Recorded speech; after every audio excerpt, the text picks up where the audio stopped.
আজিৰ এইটো ভিডিঅ'ত মই তোমালোকৰ ক্লাছ 9 নতুন মেথছ কিতাপৰ অনুশীলনী R2ৰ অংকখিনি একেবাৰে সহজ নিয়মত কৰাম। গতিকে তোমালোকে ভিডিঅ'টো প্ৰথমৰ পৰা শেষলৈ চাই থাকা আৰু তোমালোকে আমাৰ এই সেৱা পাঠশালা ইউটিউব চেনেলটো সাবস্ক্ৰাইব কৰি ল'বা, কাৰণ তোমালোকক গোটেই বছৰ গাইড কৰিম যাতে তোমালোকে এটা ভাল ৰিজাল্ট কৰিব পাৰা। সো তোমালোকে আজিৰ ক্লাছটো প্ৰথমৰ পৰা শেষলৈ এটেণ্ড কৰা।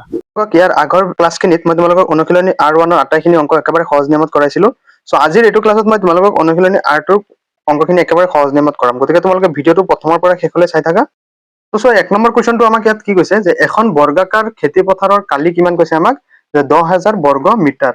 10,000 বৰ্গ মিটাৰ হলে পথাৰখনৰ আমি কি উলিয়াব লাগে? পৰিসীমা উলিয়াব লাগে। ঠিক আছে, এখন বৰ্গাকাৰ অৰ্থাৎ তোমালোকে জানাই যে বৰ্গৰ কালি এই বস্তুখিনি তোমালোকে ইয়াতে জানিব লাগিব যে বৰ্গৰ কালি জানিব লাগিব। বৰ্গৰ কালি সূত্ৰ কি? যে বাহু স্কয়াৰ অৰ্থাৎ বাহু পূৰণ বাহু। আৰু বৰ্গৰ যদি আমাক কয় যে পৰিসীমা আৰু যদি আমাক কি কয় যে বৰ্গৰ পৰিসীমা সূত্ৰ কি? যে 4 ইনটু বাহু। বুজি পাইছে? এইটো হল বৰ্গ। ঠিক আছে, সো বৰ্গৰ কালি মানে কি? বাহু স্কয়াৰ। তো এতিয়া আমাক ইয়াতে দিয়া আছে ডাইৰেক্ট কি যে খেতি পথাৰখনৰ বৰ্গাকাৰ খেতি পথাৰৰ কালি অৰ্থাৎ চোৱা যে বৰ্গৰ কালি আমাক কিমান দিয়া আছে ইয়াতে যে 1000 নহয় 10,000 মিটাৰ স্কয়াৰ। 10,000 বৰ্গ মিটাৰ কৈছে নহয়, গতিকে বৰ্গ মিটাৰ। ঠিক আছে, গতিকে ইয়াৰ পৰা আমি কি উলিয়াব পাৰো? চোৱা ইয়াৰ পৰা আমি উলিয়াব পাৰো যে এতিয়া চোৱা আমাক যিহেতু কৈছে যে বৰ্গৰ কালি দিয়া আছে, যদি আমি এটা যদি বাহু উলিয়াব খোজো তেতিয়াহ'লে এটা বাহু উলিয়াব হলে কি কৰিব লাগিব আমি? যে বৰ্গৰ কালি মানে বাহু স্কয়াৰ। গতিকে এই বাহু যদি এটা উলিয়াব খোজো আমি এই কালিটোক কি কৰিব লাগিব? যে ৰুটৰ ভিতৰত আমি ভৰিব লাগিব। ঠিক আছে, অৰ্থাৎ এতিয়া আমি কি কৰিম চোৱা যে বাহু ইকুৱেল টু এই 10,000ৰ বৰ্গ কি হ'ব? যে 100 ইনটু 100 যদি আমি কৰো কি হ'ব? 10,000 হ'ব, অৰ্থাৎ 0,4টা হ'ব। ঠিক আছে, অৰ্থাৎ ইয়াতে বাহু কিমান হ'ব চোৱা যে দুটা এশৰ পৰা আমি কি কৰিম? এটা এশ বাহিৰত ওলাই আনিম, আৰু মিটাৰ। ঠিক আছে, এইটো হ'ব আমি এটা বাহুৰ জোখ কিমান পাইছো যে 100 মিটাৰ। ঠিক আছে, সো এতিয়া আমি কি কৰিম যে পৰিসীমা যিহেতু আমাক উলিয়াব দিছে কি পথাৰখনৰ পৰিসীমা উলিয়াব দিছে, গতিকে চব পৰিসীমা উলিয়াব হলে আমাৰ বাহুৰ দৰকাৰ হ'ব। সেইটো কাৰণে আমি কি কৰিছো ফাৰ্ষ্ট বাহু এটাৰ মান উলিয়াই লৈছো। এতেকে বৰ্গটোৰ পৰিসীমা কিমান হ'ব? যে 4 ইনটু বাহু। ঠিক আছে, গতিকে 4 ইনটু এটা বাহুৰ জোখ কিমান? যে 100। গতিকে কিমান হ'ব? যে টোটেল হ'ব 400 মিটাৰ। আৰু এইটো হৈ যাব আমাৰ সলিউশন 1 নম্বৰ। আৰু 1 নম্বৰটো কিমান পাইছো আমি? 400। এতিয়া তোমালোকে এই অপশনত চোৱা কিমান দিয়া আছে? 400 মিটাৰ। এইটো ষ্টুডেণ্টজনৰ কিতাপত হেৰি কৰিছে, গতিকে তোমালোকে এইখিনি ইগনোৰ কৰিবা। নেক্সট 2 নম্বৰ আমি 2 নম্বৰ কুৱেশ্যনটো কৰো। চোৱা 2 নম্বৰ কুৱেশ্যন চোৱা কি কৈছে যে আয়তকাৰ চোতাল এখনৰ দিক 30 মিটাৰ আৰু কালি 600 বৰ্গ মিটাৰ হলে চোতালখনৰ পৰিসীমা। এতিয়া আমাক কি কৈছে? আয়ত। ইয়াৰ আগৰটো কি আছিলে? বৰ্গ। গতিকে বৰ্গ আৰু আয়ত দুটা বেলেগ বেলেগ বস্তু। এইটো হল আয়ত। গতিকে যদি ইয়াতে তোমালোকে এইখিনি জানিব লাগিব যে আয়তৰ কালি সূত্ৰটো, এইখিনি তোমালোকে পাই আহিছা, তথাপি মই কৈ দিছো আয়তৰ কালি কি আছিলে? যে দিক পূৰণ প্ৰস্থ 1 নম্বৰ। আৰু 2 নম্বৰ সূত্ৰটো হল যে আয়তৰ পৰিসীমা। 2 নম্বৰ সূত্ৰটো কি? যে আয়তৰ পৰিসীমা। আয়তৰ পৰিসীমা সূত্ৰ কি? যে 2 ইনটু দিক যোগ প্ৰস্থ। 2 ইনটু দিক যোগ প্ৰস্থ। এই দুটা সূত্ৰ আমাৰ ইয়াতে লাগিব, যিহেতু আমাক কৈছে যে পৰিসীমা উলিয়াব দিছে। এতিয়া চোৱা আয়তৰ পৰিসীমা উলিয়াব হলে আমি ফাৰ্ষ্ট কি কৰিব লাগিব? দিক উলিয়াব লাগিব, ইয়াৰ পিছত প্ৰস্থ উলিয়াব লাগিব। গতিকে আমি ইয়াতে কি কৰিম? ফাৰ্ষ্ট দিক আৰু প্ৰস্থ উলিওৱাত আমি কি কৰিম? ফাৰ্ষ্ট এটেনশন দিম। এতিয়া চোৱা ইয়াতে আমাক যিহেতু কৈছে চোতাল এখনৰ দিক আমাক দিয়া আছে, দিক কিমান দিয়া আছে? 30 মিটাৰ। গতিকে আমি দিক আমাৰ হৈ গল। এতিয়া আমাৰ নেক্সট কি লাগে? প্ৰস্থ। এতিয়া আমি প্ৰস্থটো কেনেকৈ উলিয়াম? এই দিক আৰু কালিটো আমি খটুৱাই আমি কি কৰিম? প্ৰস্থটো উলিয়াম। এতিয়া চোৱা আমি জানো যে আয়তৰ ইয়াতে দিয়া আছে কি? আয়তৰ কালি। ইয়াতে কি দিয়া আছে? যে আয়তৰ কালিটো কিমান দিয়া আছে? যে 600 বৰ্গ 600 মিটাৰ মানে কি? বৰ্গ মিটাৰ মানে কি? Metre square. ঠিক আছে, এতিয়া আয়তৰ কালি সূত্ৰ কি পাইছা? যে আয়তৰ কালি সূত্ৰ পাইছা যে দিক পূৰণ প্ৰস্থ। গতিকে আয়তৰ কালিৰ ঠাইত এই আয়তৰ কালি সূত্ৰটো বহুৱাই দিবা। ইকুৱেল টু কিমান হ'ব? 600। ঠিক আছে, তাৰপিছত চাই থাকা যে ইয়াতে দিক আমাক কিমান দিয়া আছে? যে 30 মিটাৰ। কিমান দিয়া আছে? 30 মিটাৰ। গতিকে দিঘৰ ঠাইত 30 মিটাৰ বহুৱাই দিবা, ইনটু কি হ'ব? প্ৰস্থ। ইনটু কি হ'ব? প্ৰস্থ ইকুৱেল টু কি? 600। ওকে, সো ইয়াৰ পৰা চোৱা প্ৰস্থ 30 লগত পূৰণ হৈ আছে, কিন্তু মই যদি ইয়াতে প্ৰস্থটো ইফালে ৰাখো, প্ৰস্থৰ লগত 30টো পূৰণ হৈ আছে, সিফালে গৈ কি হ'ব? হৰণ হৈ যাব। গতিকে এইটো শূন্য কটা যাব। তাৰপিছত 3 য়ে 6ক কেইবাৰ? 2 বাৰ, আৰু লগত শূন্য এটা আছে, মানে কিমান হ'ব? যে প্ৰস্থৰ মান কিমান হ'ব? 20 হ'ব। কি হ'ব? 20।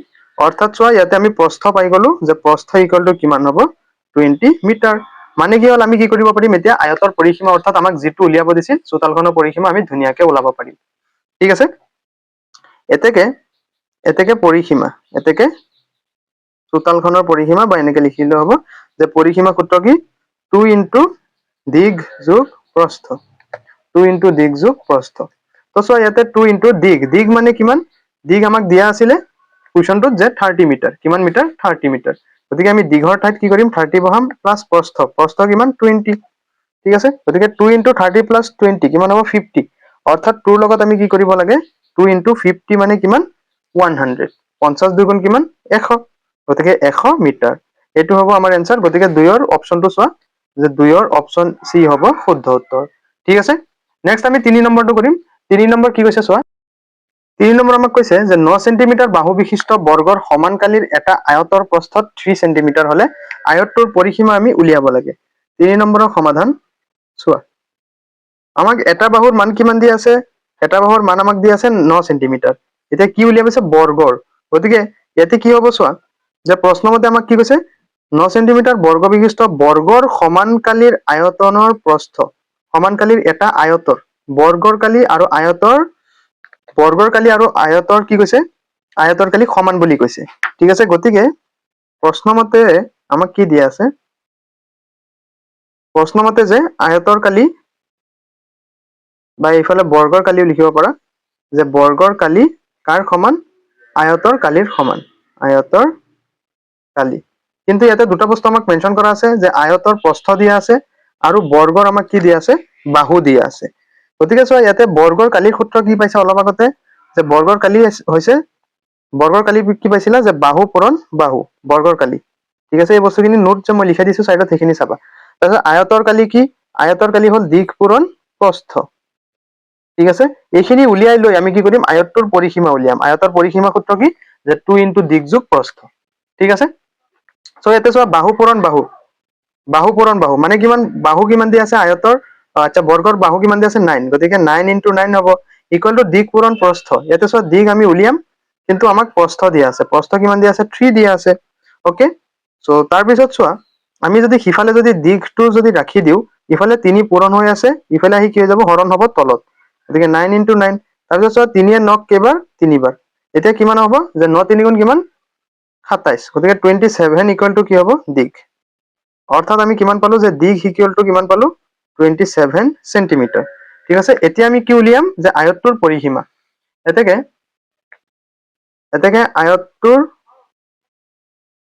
আয়তটোৰ পৰিসীমা, আয়তটোৰ পৰিসীমা কি হ'ব যে 2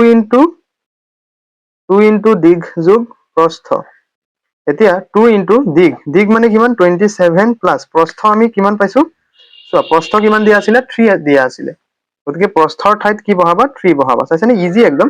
তোমালোকে অকমান জাস্ট কি কৰিব লাগে নিজে প্ৰেক্টিচ কৰিব লাগে ঘৰত। 27ৰ লগত 3 যোগ কৰিলে কিমান হ'ব 30, গতিকে 2 ইনটু 30 কিমান হ'ব 2 ইনটু 30 মানে 2 3 গুণ কিমান 6 আৰু লগত শূন্য এটা, সো 30ৰ লগত 2 পূৰণ কৰিলে 60 নহব জানো, 60, 2 গুণ শূন্য 2 3 গুণ 6, গতিকে কিমান হ'ব 60 সেন্টিমিটাৰ, 30 সেন্টিমিটাৰ হলে চোৱাচোন যে 3 কেই নম্বৰ অপশনটো শুদ্ধ হ'ব, যে 3ৰ বি হ'ব অপশন শুদ্ধ উত্তৰ, ঠিক আছে। নেক্সট চোৱা আমি এতিয়া নেক্সট 4 নম্বৰটো কৰিম। চোৱা 4 নম্বৰ কুৱেশ্যন আমাক কি কৈছে যে এখন টেবুলৰ ওপৰত থকা ত্ৰিভুজাকৃতিৰ এখন আইনাৰ দাঁতি আৰু অনুৰূপ উচ্চতাৰ যোগ ক্ৰমে 120 সেন্টিমিটাৰ 80 সেন্টিমিটাৰ হলে ত্ৰিভুজটোৰ কালিৰ যোগ কিমান হ'ব। এটা তোমালোকে ফাৰ্স্ট জানিব লাগিব যে ত্ৰিভুজৰ কালিৰ সূত্ৰ, ইফালে সাইডত লিখি ল'বা যে ত্ৰিভুজৰ কালিৰ সূত্ৰ কি আছিলে যে হাফ ইনটু ভূমি ইনটু উচ্চতা বা উন্নতি, ঠিক আছে, উচ্চতা বুলি লিখিবা, উচ্চতা বা উন্নতি, ঠিক আছে। তো এতিয়া আমি এইটো কেনেকৈ কৰিম চোৱা, যে আমাক দিয়া আছে ভূমি কিমান দিয়া আছে 120 সেন্টিমিটাৰ, যিখিনি দিয়া আছে আমি সেইখিনি ফাৰ্স্ট লিখি লওঁ যে গিভেন আমাক দিয়া আছে কি ভূমি, ঠিক আছে, ফাৰ্স্ট কি দিয়া আছে আইনাৰ দাঁতি আৰু অনুৰূপ উচ্চতাৰ যোগ ক্ৰমে এইখিনি আমাক দিয়া আছে, গতিকে ভূমি 120 সেন্টিমিটাৰ, তাৰপিছত কি দিয়া আছে উচ্চতা, উচ্চতা কিমান দিয়া আছে 80 সেন্টিমিটাৰ, ঠিক আছে। এতিয়া কৈছে ত্ৰিভুজটোৰ কালিৰ যোগ কিমান হ'ব, এতেকে ত্ৰিভুজৰ কালি ইকুৱেল টু হাফ ইনটু ভূমি, ভূমি মানে কিমান 120 ইনটু উচ্চতা, উচ্চতা কিমান 80, গতিকে চোৱা 2 য়ে 120ক কেইবাৰ 60 বাৰ, চোৱা 2 য়ে 12ক 6 বাৰ আৰু লগত শূন্যটো আহিছে, ঠিক আছে। তাৰপিছত কি হ'ব যে 60 * 80 হ'ব ওকে তো 60 ৰ লগত 80 পূৰণ কৰা 0 0 8 0 গুণ 0 8 6 গুণ 48 অৰ্থাৎ কিমান হ'ব 4800 কিমান হ'ব 4800 বৰ্গ সেন্টিমিটাৰ গতিকে চোৱাচোন 4 কোনটো অপচন শুদ্ধ হ'ব যে 4800 অপচন বি হৈ যাব শুদ্ধ উত্তৰ ঠিক আছে তো আমি এতিয়া 4 লৈকে কৰিলো এতিয়া নেক্সট 5 নম্বৰ 5 নম্বৰ কোৱেশ্চন আমাক কি কৈছে যে এটা ত্ৰিভুজৰ কালি আৰু কোনো এটা বাহুৰ যোগ ক্ৰমে 48 বৰ্গ সেন্টিমিটাৰ আৰু 8 সেন্টিমিটাৰ হলে বাহুটোৰ অনুৰূপ উচ্চতাৰ যোগ কিমান হ'ব ঠিক আছে গতিকে ইয়াতে আমাক কি দিয়া আছে চোৱা যে আমাক দিয়া আছে ত্ৰিভুজৰ কালি চোৱা যে ত্ৰিভুজৰ কালি আৰু যোগ ক্ৰমে ত্ৰিভুজৰ কালি কিমান 48 সেন্টিমিটাৰ কিমান দিয়া আছে 48 বৰ্গ সেন্টিমিটাৰ ঠিক আছে গতিকে ত্ৰিভুজৰ কালি সূত্ৰটো পাইছাই অলৰেডি যে হাফ ইনটু ভূমি ইনটু উন্নতি হাফ পূৰণ ভূমি পূৰণ উন্নতি ইকুয়াল টু 48 বৰ্গ সেন্টিমিটাৰ ওকে তো তাৰ পিছত চোৱা হাফ ইনটু ভূমি এটা চোৱা যে ভূমি কিমান 48 বুলি ধৰিলো আচ্ছা ইফালে চোৱা যে 48 সেন্টিমিটাৰ স্কয়াৰ এতিয়া চোৱা যে ভূমিটো আমি কি কৰিম 8 বুলি ধৰিম কিমান বুলি ধৰিম 8 এটো কি আছিলে যে ত্ৰিভুজৰ কালিৰ 48 আছিলে আৰু আন এটা বাহুৰ যোগ কিমান আছিল 8 সেন্টিমিটাৰ এই বস্তুটো তোমালোকে কনফিউজ নহবা চোৱা যে এটা ত্ৰিভুজৰ কালি কিমান 48 নেক্সট কি হৈছে এটা বাহুৰ যোগ মানে কিমান 8 সেন্টিমিটাৰ গতিকে আমি ইয়াতে ভূমিটো 8 বুলি ধৰি ললো আৰু ইয়াতে উন্নতি এনেকে ৰাখি দিলো ইকুয়াল টু 48 বৰ্গ সেন্টিমিটাৰ ঠিক আছে তাৰ পিছত কি হ'ব এটা চোৱা যে এইখিনি অংক এনেকে ৰাখি দিবা ৰাখি দি উন্নতিটো এনেকে ৰাখি দিবা যে উন্নতি ইকুয়াল টু এই 48 টো এই আটাইখিনি পূৰণ হৈ আছিল সিফালে গৈ কি হ'ব হৰণ হ'ব হয় নে নহয় আৰু এই দুইটো কি আছিলে তলত পূৰণ হৈ আছিলে গৈ কি হ'ব ওপৰত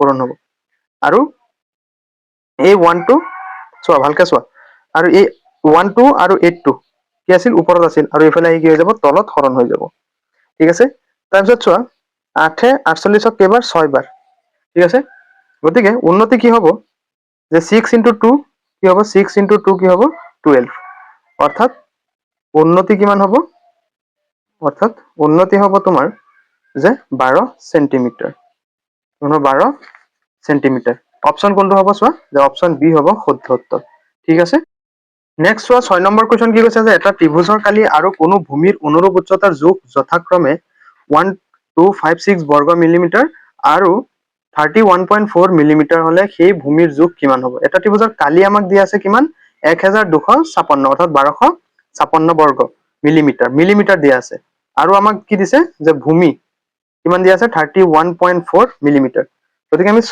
ৰ সমাধান কৰিম চোৱা 6 নম্বৰৰ সমাধান চোৱা আমাক ত্ৰিভুজটোৰ কালি যিমান দিয়া আছে আমি যিটো দিয়া আছে আমি হেতু পাতি লম একেবাৰে সহজ আগৰটোৰ নিচিনাই 5 নম্বৰটোৰ নিচিনাই চোৱা যে ত্ৰিভুজৰ ত্ৰিভুজটোৰ কালি আমাক কিমান দিয়া আছে 1256 বৰ্গ অৰ্থাৎ মিলিমিটাৰ বৰ্গ মিলিমিটাৰ এনেকে লিখিলে হ'ব ঠিক আছে তো তাৰ পিছত চোৱা আমাক কি দিয়া আছে উচ্চতা বা যিকোনো এটা ধৰিলি হ'ল এয়া অনুৰূপ উচ্চতা দিয়া আছে গতিকে ভূমি লিখিব নোৱাৰিবা এটা কিমান 31.4 লিখিব লাগিব গতিকে ত্ৰিভুজৰ কালি সূত্ৰ কি আছিল যে হাফ ইনটু ভূমি ইনটু উচ্চতা বা উন্নতি এই বস্তুটো তোমালোকে কনফিউজ নহবা উচ্চতা লিখিলে হ'ব বা উন্নতি লিখিলে হ'ব ইকুয়াল টু কিমান 1256 ওকে সো তাৰ পিছত চোৱা আমি কি কৰিম আগৰটো নিচিনাই হাফ ইনটু ভূমিটো আমি ভূমি দিয়া নাই মান ইনটু উচ্চতা কিমান দিয়া আছে যে 31.4 গতিকে 31.4 ইকুয়াল টু 1256 তো তাৰ পিছত আমি ভূমিটো ইফালে যদি ৰাখি দিও ভূমিটো ইফালে ৰাখি দিলে কি হ'ব ইফালে গৈ এই হাফ আৰু 31.4 টো কি হৈ যাব হৰণ হৈ তলত হেৰি হৈ যাব এটা 1256 ইনটু এতিয়া চোৱা ইফালে 2 টো ইফালে কি আছিল তলফালে পূৰণ হৈ আছিল ইফালে গৈ কি হ'ব কোৱাচোন যে ওপৰৰ ফালে হৰণ হ'ব এটোৰ লগতো পূৰণ হ'ব কিন্তু এক্স্যাক্টলি কি হ'ব হৰণ হ'ব তাৰপিছত 31.4 ওপৰত আছিল ইয়াতে কি হ'ব হৰণ হ'ব তলত ঠিক আছে সো তাৰ পিছত চোৱা আমি এটোৰ লগত এই দুইটো পূৰণ কৰিম ঠিক আছে 1256 ৰ লগত কি কৰিম 2 পূৰণ কৰিম তো সো 1256 ৰ লগত 2 পূৰণ কৰিলে কিমান হ'ব 2 6 গুণ 12 2 7 1 2 5 গুণ 10 1 11 1 7 1 2 2 গুণ 4 1 5 2 1 গুণ 2 অৰ্থাৎ কিমান হ'ব 2512 2512 আৰু তলত কিমান হ'ব 31.4 ঠিক আছে এতিয়া চোৱা আমি যদি এই দশমিকটো যদি উঠাই দিও ওপৰত কি হৈ যাব সংখ্যাটোৰ লগত শূন্য এটা আহি যাব হয় না নহয় কাৰণ তলত কেই ঘৰ উঠাইছো দশমিক যে এক ঘৰ উঠাইছো যদি দুই ঘৰ ইয়াত থাকিলেতেন দশমিকটো তেতিয়া দুইৰ লগত আচ্ছা এই তেতিয়া কি হলতেন শূন্য দুটা হলতেন গতিকে ইয়াতে শূন্য এটা বহুৱাই দিম কাৰণ এই দশমিকটো ইয়াৰ পৰা উঠাইছো এক ঘৰ আগত যদি ইয়াত থাকিলেতেন দশমিকটো তেতিয়া দুইটা শূন্য হলতেন ঠিক আছে বুজি পাইছা তাৰ পিছত চোৱা এতিয়া আমি কি কৰি দিম হৰণ কৰি দিম এতিয়া 314 এতিয়া যদি তুমি 314ক যদি চোৱা যদি হৰণ কৰি দিয়া চোৱা কি আছে 25120 314 আমি কি কৰিব লাগে হৰণ কৰিব লাগে এতিয়া চোৱা 251 তো নাযায় যাব নেকি নাযায় গতিকে কি কৰিব লাগিব 2512 এইখিনিলৈকে আমি ল'ব লাগিব কিমান বাৰ যাব চাবা যদিহে 314ক যদি তুমি 8ৰে যদি পূৰণ কৰা চাবা ওচৰ ওচৰি আহি আছে চাবাচোন 318 8 8 4 গুণ 32 2 7 3 8 গুণ 8 3 11 1 7 1 8 3 গুণ 24 1 25 অৰ্থাৎ কিমান হৈছে চোৱা 2512 হৈ গৈছে গতিকে কিমান বাৰ যাব 8 বাৰ যাব যে 2512 আৰু লগত এই শূন্যটো আছে ন এই শূন্যটো ক'ত যাবগে ওপৰত যাবগে অটোমেটিক গতিকে কিমান বাৰ হৰণ যাব যে 80 বাৰ হৰণ যাব গতিকে 80 মিলিমিটাৰ অপশনটো চোৱাচোন এইটো চোৱা 6ৰ অপশন এ হ'ব শুদ্ধ উত্তৰ ঠিক আছে সো এতিয়া আমি নেক্সট 7 নম্বৰটো কৰিম চোৱা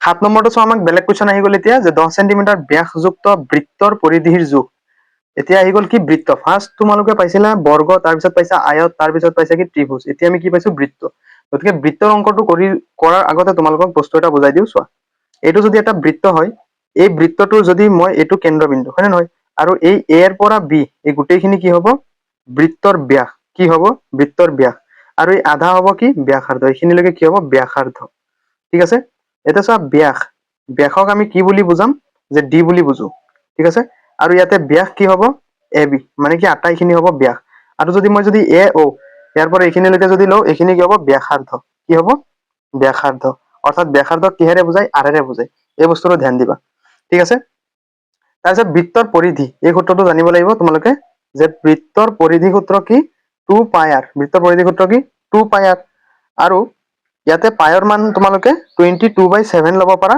বা 3.14 এই পাইৰ মান কাৰণ এইটো তোমালোকক কুৱেশ্যনত মেনশ্যন কৰা থাকিব কেতিয়াবা বা কেতিয়াবা নাথাকিব পাৰে যদি মেনশ্যন কৰা থাকে তেতিয়া 3.14 বহুৱাবা আৰু যদি কেতিয়াবা বাই চান্স মেনশ্যন কৰা নাথাকে 22/7 বেছিভাগ সময়ত ইউজ কৰা হয় এই বস্তুলৈ কনফিউজ হোৱাৰ একো দৰকাৰ নাই মই অংকখিনি কৰাই দিম গতিকে বৃত্তৰ ক্ষেত্ৰত এই 1 নম্বৰ সূত্ৰ মুখস্থ কৰিবা নেক্সট আৰু এটা যে বৃত্তৰ কালি 2 নম্বৰ সূত্ৰ হ'ল যে বৃত্তৰ কালিৰ সূত্ৰ হ'ল যে পাই আৰ স্কয়াৰ বৃত্তৰ কালি সূত্ৰ কি পাই আৰ স্কয়াৰ গতিকে এই সূত্ৰখিনি তোমালোকে মনত ৰাখিব লাগিব এই সূত্ৰখিনি যদি তোমালোকে মনত ৰাখা এতিয়া তোমালোকৰ কাৰণে এই অংকখিনি যে এতিয়া কৰিবা একেবাৰে সহজ হৈ যাব তোমালোকৰ কাৰণে ঠিক আছে সো গতিকে আমি এতিয়া 7 নম্বৰটো আমি কৰিম চোৱা 7 নম্বৰ কোৱেশ্চনটো একেবাৰে ইজি পাবা গতিকে তোমালোকে চাই লোৱা এই সূত্ৰখিনি তোমালোকে সাইডত এনেকৈ লিখি লও তো ইয়াতে আমাক কি দিয়া আছে চোৱা যে ব্যাসাৰ্ধ গতিকে ব্যাসাৰ্ধ অৰ্থাৎ r ৰ মান কিমান দিয়া আছে আমাক ইয়াতে দিয়া আছে 10 কিন্তু চোৱা এই এটা বস্তু ধ্যান ৰাখিব যে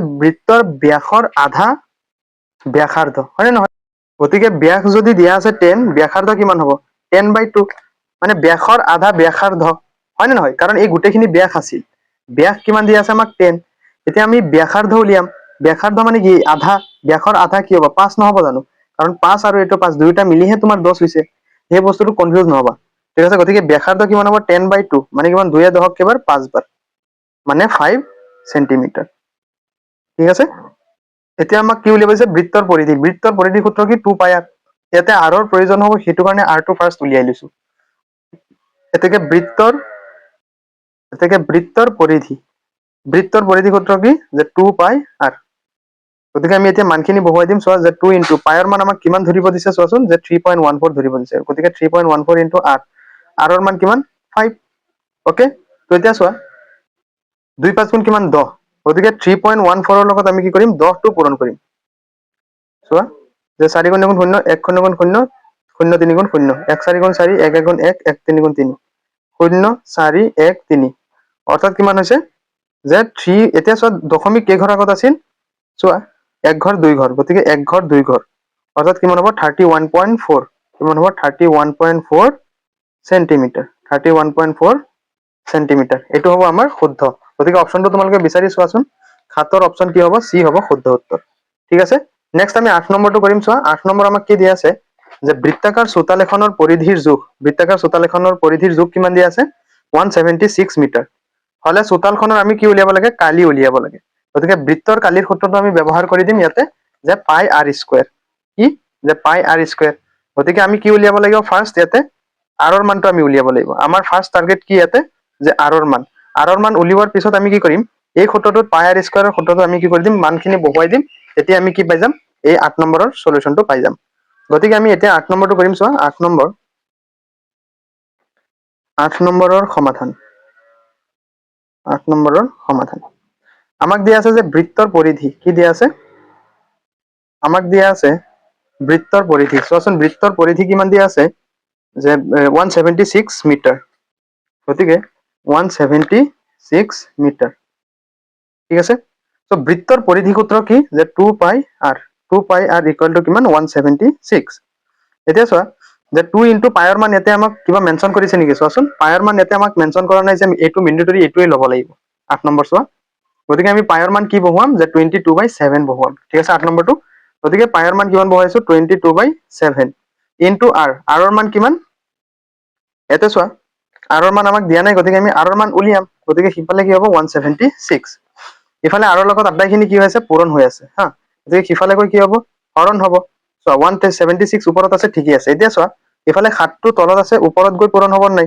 আৰু এই 22 ইনটু 2 কি হ'ব তলত আহি পূৰণ হ'ব ঠিক আছে হৰণ হৈ যাব মানে এইখিনি ইফালে চোৱা 2 ৰ তলত 1 আছিল 1 ইনটু 7 তলত পূৰণ কি হৈ আছিল হৰণ হৈ আছিল সিফালে গৈ কি আছে ওপৰত আৰু এইটো 176 ৰ লগত কি আছে পূৰণ হৈছে ঠিক আছে সো এতিয়া চোৱা এতিয়া যদি আমি কাটো যে 2 এ 2ক একবাৰ আৰু ইফালে চোৱা যে 2 এ 18ক কেইবাৰ 2 এ 18ক কেইবাৰ চোৱা 2 এ 17ক কেইবাৰ 2 এ যদি মই যদি 8 বাৰ যদি দিও কিমান হ'ব 16 2 এ 8ক 2 এ 17ক কেইবাৰ 8 বাৰ 16 হ'ব 1 উকলিব ইফালে গৈ 1 6 ৰ লগ ধৰিব 16 হ'ব 2 এ 16ক কেইবাৰ 8 বাৰ তাৰপিছত ইফালে যদি 11 যদি কাটি দিও 11 এ 22ক কেইবাৰ 2 বাৰ আৰু 11 এ 88ক কেইবাৰ 8 বাৰ তাৰপিছত 2 এ 8ক কেইবাৰ 4 বাৰ মানে কিমান হ'ব 4 ইনটু 7 মানে কিমান হ'ব 4 ইনটু 7 কিমান হ'ব যে r ইকুৱেল টু 4 ইনটু 7 মানে r ৰ মান কিমান হ'ব 7 4 গুণ 28 মিটাৰ ঠিক আছে এতিয়া আমাক কি কৈছিলে এই 8 নম্বৰ কোৱেশ্চনটো চোৱা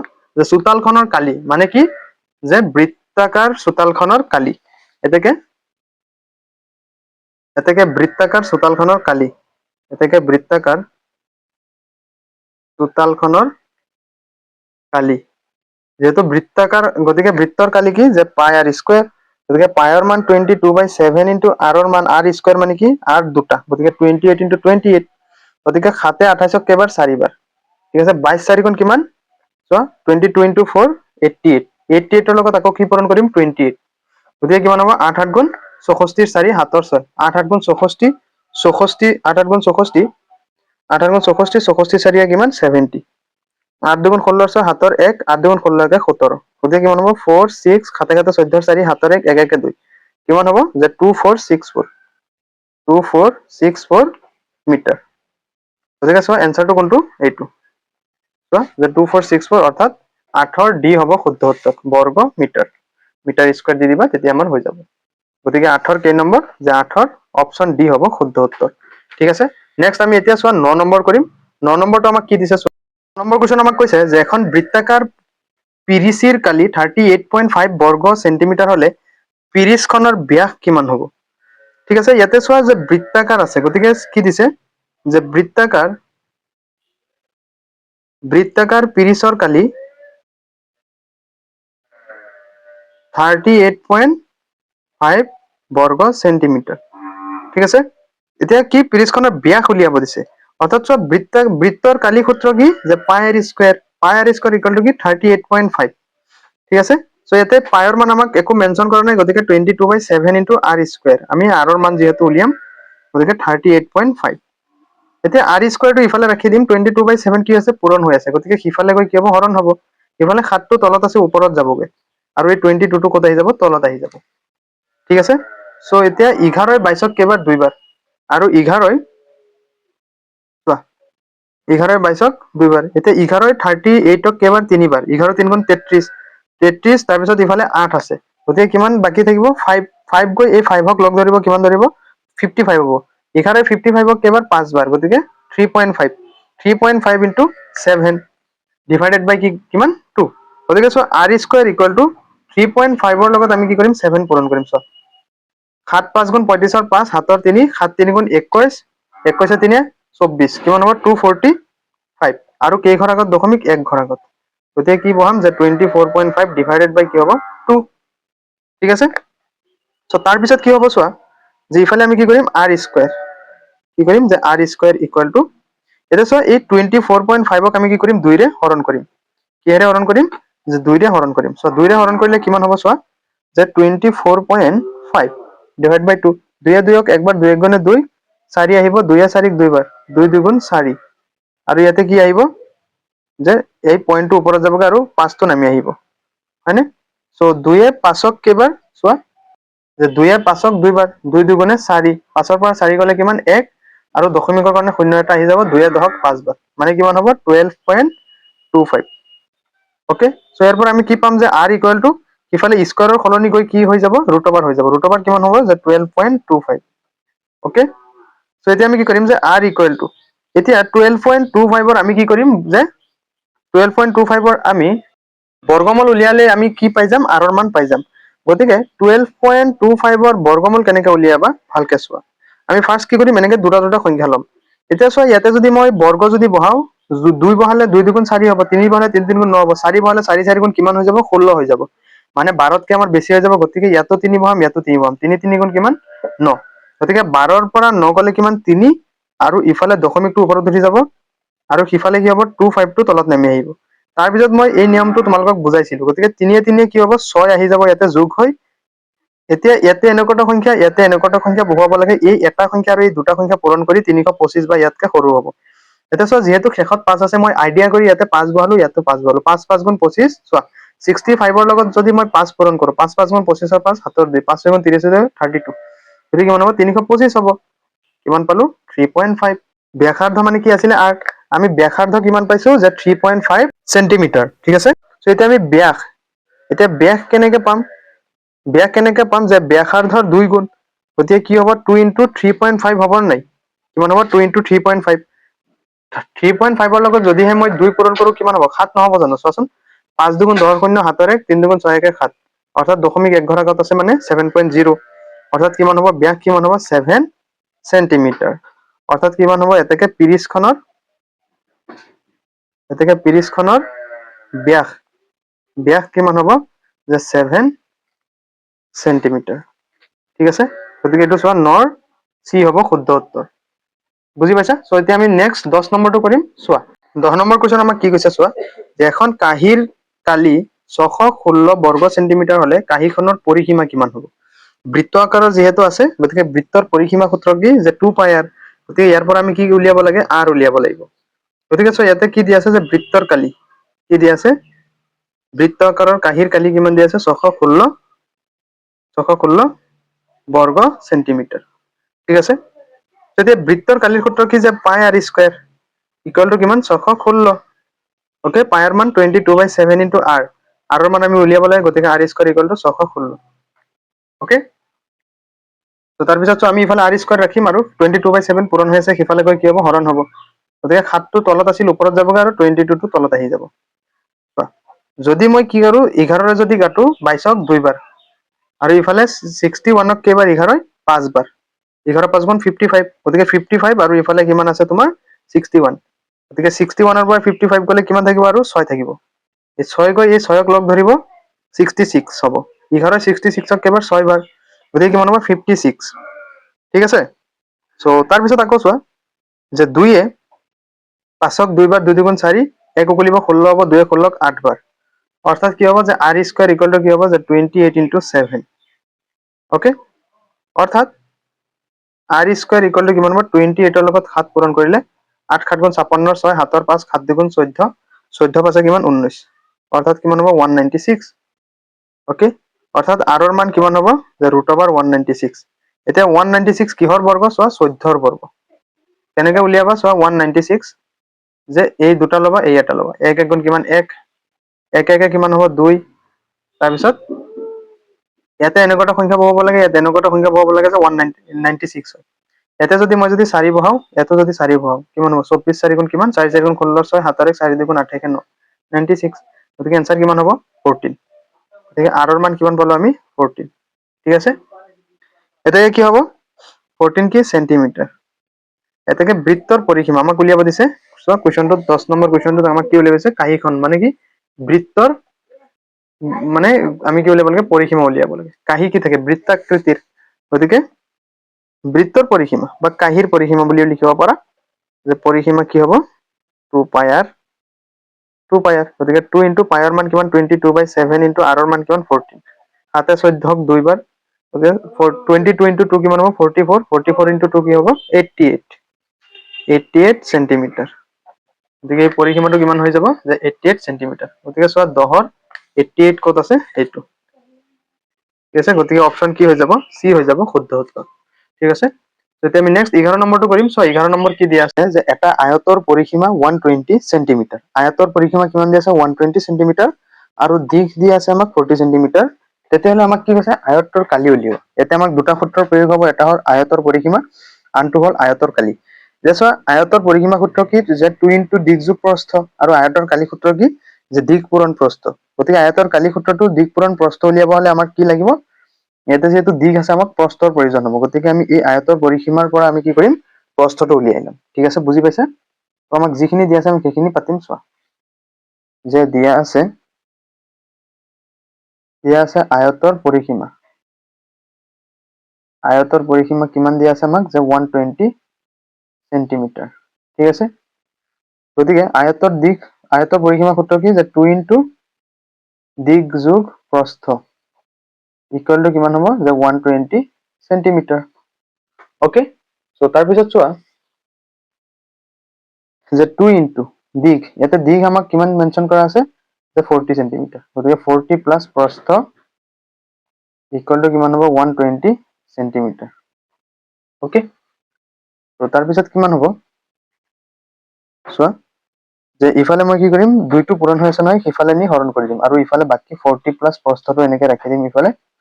গতিকে সিফালে গৈ কি হ'ব যে 120 বাই কি হ'ব 2 হ'ব, হয়নে। এতিয়া 2 2 12 6 বাৰ আৰু 0 এটা আহিব 60, গতিকে যে প্ৰস্থ কিমান হ'ব চোৱাচোন, ইফালে আমি কিমান পাইছো 60 আৰু ইফালে 40 প্লাস হৈ আছে কি হ'ব মাইনাস হ'ব, মানে প্ৰস্থ কিমান হ'ব 60 মাইনাস 40 কিমান হ'ব 20 সেন্টিমিটার। আমি এতিয়া প্ৰস্থ পালো নহয়। এতিয়া আমাক কোৱেশ্চনটোত কি কৈছিলে যে আয়তৰ কালি নিৰ্ণয় কৰিব লাগে। গতিকে এতিয়া আমি কি কৰিম আয়তৰ কালি সূত্ৰটো উলিয়াম। চোৱা যেতেকে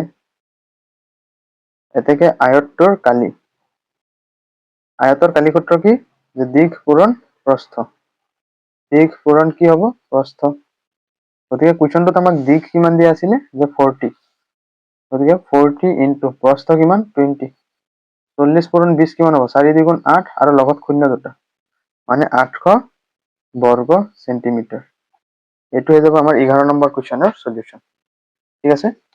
একেবাৰে সহজ বুজি পাইছা।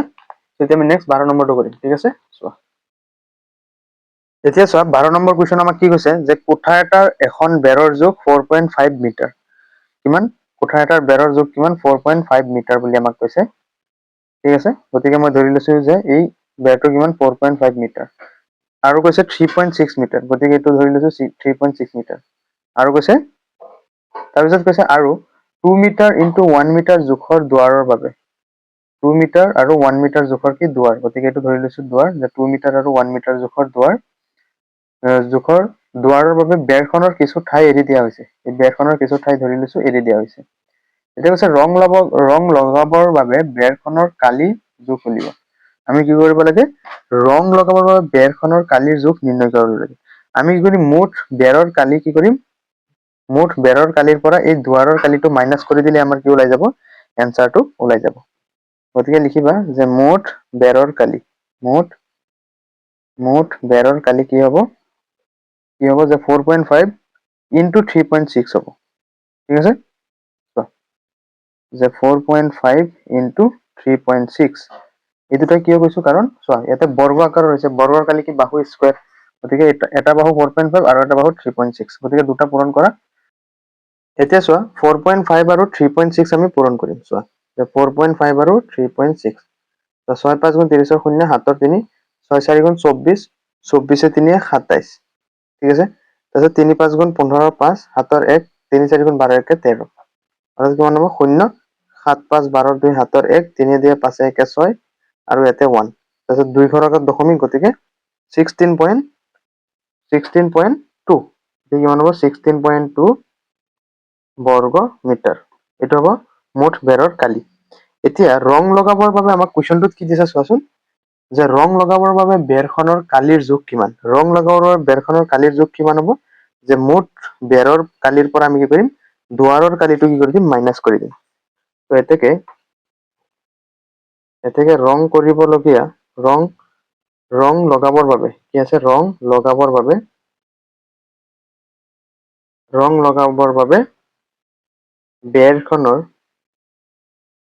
বেৰখনৰ কালিৰ জোখ হ'ল, বেৰখনৰ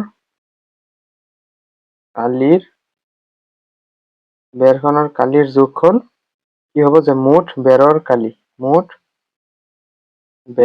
কালিৰ পৰা আমি কি কৰি দিম, দুৱাৰৰ কালিটো কি কৰি দিম, মাইনাছ কৰি দিম। দুৱাৰৰ কালি মাইনাছ কৰি দিম। গতিকে মুঠ বেৰৰ কালি কিমান হ'ব, যে মুঠ বেৰৰ কালি আমি কিমান পালো, যে 16.2 মিটাৰ স্কুৱেৰ, অৰ্থাৎ বৰ্গ মিটাৰ, মাইনাছ দুৱাৰৰ কালি।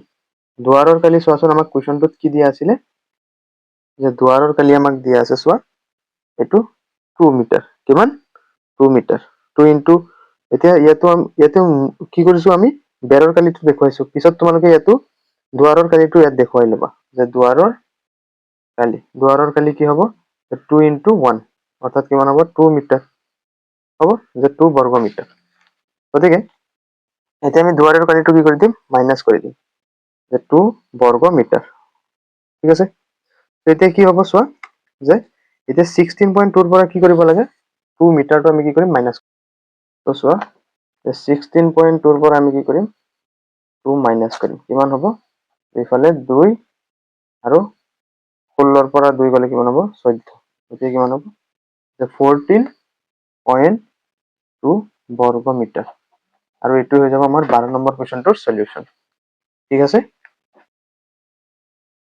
তো আজিৰ এইটো ভিডিঅ'ত মই তোমালোকক অনুশীলনী আৰ্টৰ কুৱেশ্যন নং 12 পৰাই কৰালো। ইয়াৰ নেক্সট ক্লাছত মই তোমালোকক কি কৰিম, কুৱেশ্যন নং 13 পৰা যিমানখিনি প্ৰব্লেম আছে একেবাৰে সহজ নিয়মত কৰাম। গতিকে তোমালোকে আজিৰ ভিডিঅ'টো লাইক কৰি থৈ দিবা, তেতিয়াহে ইয়াৰ নেক্সট ক্লাছত তোমালোকে বাকীখিনি অংক একেবাৰে সহজ নিয়মত কৰিব পাবা। গতিকে তোমালোকে আজিৰ ভিডিঅ'টো লাইক কৰি আমাৰ এই সেৱা পাঠশালা ইউটিউব চেনেলটো ছাবস্ক্ৰাইব কৰি ল'বা, আৰু তোমালোকে ভালদৰে পঢ়ি থাকা, ঠিক আছে। গতিকে আজিলৈ আহিছো, বাই বাই, টেক কেয়াৰ।